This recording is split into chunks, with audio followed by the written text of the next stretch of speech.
ಅಭಿಷೇಕ ಪ್ರಿಯ ಎಂದೇ ಖ್ಯಾತನಾದ ಶಿವನಿಗೆ ನಿನ್ನೆ ಶಿವರಾತ್ರಿಯ ಸಂಭ್ರಮ. ಲಿಂಗರೂಪಿ ಶಿವನನ್ನ ಆರಾಧಿಸುವ ಪುಣ್ಯ ದಿನ.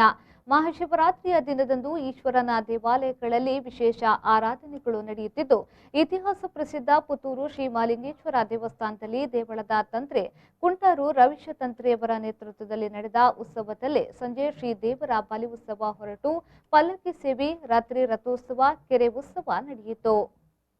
ಶಿವರಾತ್ರಿ ಅಂಗವಾಗಿ ಪ್ರಾತಃ ಕಾಲದಿಂದಲೇ ಭಕ್ತರ ಸಂದಣಿಯಿತ್ತು. ಸೇವೆ ಹಾಗೂ ಪ್ರಸಾದ ಸ್ವೀಕರಿಸಲು ಸರತಿಯ ಸಾಲಿನಲ್ಲಿ ವ್ಯವಸ್ಥೆಯನ್ನ ಮಾಡಲಾಗಿತ್ತು.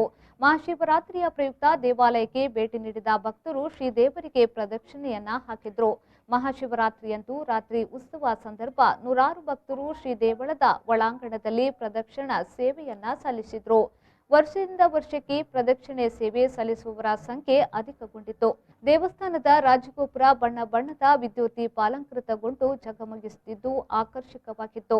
ದೇವಳದ ಸುತ್ತುಪೌಳಿ ರಾಜಾಂಗಣ ವಿದ್ಯುತ್ ದೀಪಾಲಂಕೃತಗೊಂಡಿತ್ತು. ರಥವನ್ನ ವರ್ಷಂಪ್ರತಿಯಂತೆ ಗೋವರ್ಧನ ಅವರು ಶೃಂಗರಿಸಿದ್ರು. ಕೆರೆಯ ಸುತ್ತಮುತ್ತ ದೇವರು ಸವಾರಿ ಮಾಡುವ ತೆಪ್ಪವನ್ನ ವಿದ್ಯುತ್ ದೀಪಾಲಂಕೃತದಿಂದ ಅಲಂಕರಿಸಲಾಗಿತ್ತು.